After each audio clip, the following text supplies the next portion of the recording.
সালামু আলাইকুম। সাপ এবং নেউলের যুদ্ধ দেখছেন তো নাকি? মানে আমরা মাঝে মাঝে সোশ্যাল মিডিয়াতে দেখি যে সাপ এবং নেউল বলতে আমরা কুমিল্লার ভাষায় যেটা বেজি বলি আর কি, অনেকে বেজি বললে সহজে চিনবেন। তো এই মুহূর্তে বর্তমানে ইন্টেরিম এবং আওয়ামী লীগের মধ্যে অনেকটা সাপ নেউলের যুদ্ধ চলছে। অন্যান্য রাজনৈতিক দলগুলো, বিশেষ করে এনসিপি, গণ অধিকার পরিষদ বা আরো রাজনৈতিক দলগুলো, জামাত ইসলাম সহ যারাই আছেন, তারা কোনোভাবেই 0.1% আওয়ামী লীগের পুনর্বাসন অথবা আওয়ামী লীগ রাজপথে শক্তিশালী হোক এটা কিন্তু জীবনেও চাইবে না বা চাচ্ছেও না। তাদের মধ্যে ভয় কাজ করতেছে। বিশেষ করে যুক্তরাজ্যের মতন একটা দেশে যখন মাহফুজের উপরে হামলা হলো, তার উপর না, মানে তার গাড়িতে ডিম টিম মারলো বা তার সাথে একজন সতীর্থকে মারলো, তখন এই ভয়টা আরো কিন্তু বেড়ে গেছে।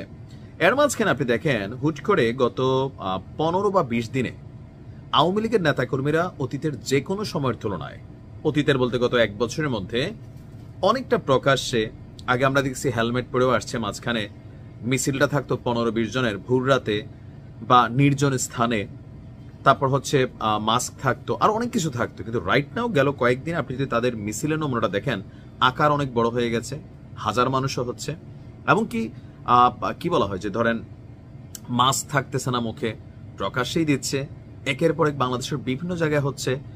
আর গতকালকে আমরা শিবিরের একটা ভিডিও দেখলাম যে জামাত ইসলামের একটা মিছিলের মধ্যে একটা ছেলে, সেখানে দাড়ি নাই, টুপি পাঞ্জাবি পরেই সে যা বলতেছে জয় বাংলার স্লোগান দিচ্ছে। তো সামহাও এতদিন আওয়ামী লীগ, যেমন আওয়ামী লীগের বলা হয়ে থাকে লুঙ্গির নিচে জামাত ছিল, এখন জামাতের লুঙ্গির নিচে কিন্তু আওয়ামী লীগ ঢুকছে, আর এটাতে ভয় তৈরি হচ্ছে। সেই ভয়ের মধ্যে সবচেয়ে বেশি যারা ভীত সেটা হচ্ছে সরকারে যারা আছেন, কারণ দিন শেষে তাদেরকে প্রতিশোধ নেবে আওয়ামী লীগ, এটা কিন্তু সবাই বুঝতেছে। তো সেই জায়গা থেকে সরকারও যাচ্ছে ভিন্ন একটা অবস্থানে। নির্বাচন যত ঘনাচ্ছে, সরকার হার্ড লেভেলে ডিল করতেছে।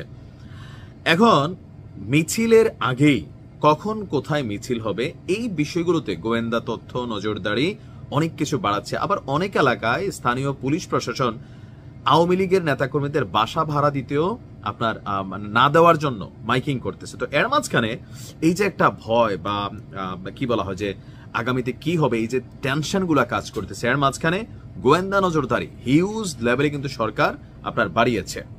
তো যাই হোক, এখন সরকার যে হার্ডলাইনে গেছে, যে থাকে না যে ধরেন ডাক্তারি ভাষায় একটা কথা আছে, প্রিভেনশন ইজ বেটার দেন কিউর, মানে কোনো রোগ হওয়ার পরে চিকিৎসা করার চেয়ে বেটার হচ্ছে ওই রোগটাই যেন আপনার না হয় সেদিকে সচেতনতা অবলম্বন করে। এটা রুগীদের দেখবেন বলে সবসময় যে prevention is better than cure. Interim এই মুহূর্তে ওই prevention is better than cure এই ফিলোসফিটাতেই তারা কাজ করতেছে। গোয়েন্দা নজরদারি কোন লেভেলে বাড়ছে দেখেন। আপনি যে মিছিল করবেন, মিছিলের যে প্রাক আয়োজন বা একটা পটভূমি তৈরি করা, সেখান থেকেই টপাটপ ধরে ধরে গ্রেপ্তার করে নিয়ে আসতেছে। আমি দেখলাম যে গত 3 দিনে বাংলাদেশের বিভিন্ন জায়গায় আওয়ামী লীগের অনেক মিছিলের প্রস্তুতি হচ্ছিল, তবে গোয়েন্দা তথ্য প্লাস নজরদারি অথবা ভেতর থেকে আসা খবরের কারণে খুব বেশি এই কয়েকদিনের মধ্যে মিছিলগুলোতে সফলতাটা ওই রকম হয় নাই। আবার যাও হয়েছে তাদেরকে কিন্তু গ্রেপ্তারে সরকার সর্বোচ্চ লেভেলের মনোযোগ দিয়েছে। অলরেডি রাজধানীতে ঝটিকা মিছিলের প্রস্তুতিকালে ছাত্রলীগের 4 নেতা সহ 5 জনকে গ্রেপ্তার করেছে ঢাকা মেট্রোপলিটন পুলিশ।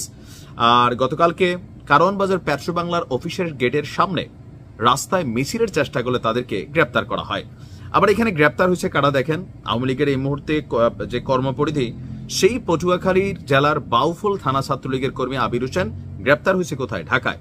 বাউফলের আরেক ইউনিয়ন ছাত্রলীগ কর্মী, তারপর মতিঝিল থানার কর্মী। আমরা যদি দেখি যে বাংলাদেশের বিভিন্ন জায়গা থেকে একটা টিম তৈরি করা আওয়ামী লীগ কিন্তু মিছিলগুলা দিচ্ছে। কেউ হয়তো ঢাকা শহর বেড়াইতে আসছে অথবা সামহাও ইন্টেনশনে আসছে যে পটুয়াখালীর ছেলেটা পটুয়াখালীতে তারে চিনা ফেলবে, ঢাকায় এসে মিছিল করে চলে গেলে তারে কে চিনবে? কিন্তু সরকার বলতেছে আমরা বাবা চিনি। গোয়েন্দা তথ্য সর্বোচ্চ লেভেলে যাচ্ছে। আর যত নির্বাচনের দিন সামনে আসবে, সরকার বিরোধী মিছিলের যখন প্রস্তুতি হবে, তখন পুলিশের হার্ডলাইনটা আমরা হয়তো আরো বেশি দেখতে পাবো। পাশাপাশি রাজনৈতিক দল হিসাবে জামাতও কিছু কিছু জায়গায় এই মিছিলকে প্রতিহতের চেষ্টা করছে, আর বিএনপি তো আছেই, ধৈরা মাইরা টাইরা এই মুহূর্তে সোশ্যাল মিডিয়াতে ভাইরাল হওয়ার চেষ্টা করতেছে। তো সবকিছু মিলিয়ে পুলিশ বলছে বা সরকার বলছে যে আওয়ামী লীগের নেতাকর্মীদের বিভিন্ন মিছিল, এটার ব্যাপারে সরকার সর্বোচ্চ হার্ডলাইনে গেছে। যেখানে এই ধরনের অ্যাক্টিভিটিস দেখা যাবে এই মুহূর্তেটা রাষ্ট্র বিরোধী বা সরকার বিরোধী অ্যাক্টিভিটিস হিসাবে কাউন্ট করা হবে এবং এটার ব্যাপারে সর্বোচ্চ ব্যবস্থা নেওয়া হবে জেল হতে পারে, পিটানো হইতে পারে, অনেক কিছু হইতে পারে। সো যারা এখন রাজনীতি তো আর আমার কথা আপনার কথা চলবে না, রাজনৈতিক দলগুলো তারা তাদের কৌশল অবলম্বন করবে, সরকারকে ডিস্টারবেন্স চেষ্টা করবে, যেমনটা আওয়ামী লীগ সরকারের পতন হয়েছিল। তো যার যার রাজনীতি শেষে করবে, বাট এই মুহূর্তে আওয়ামী লীগের ব্যাপারে সরকার খুবই হার্ড লাইনে যাচ্ছে, অলরেডি গেছেও। অনেককে বিভিন্ন জায়গায় বাড়িঘর থেকে কিন্তু তথ্য নিয়ে রাতের বেলা গ্রেপ্তারও করা হচ্ছে।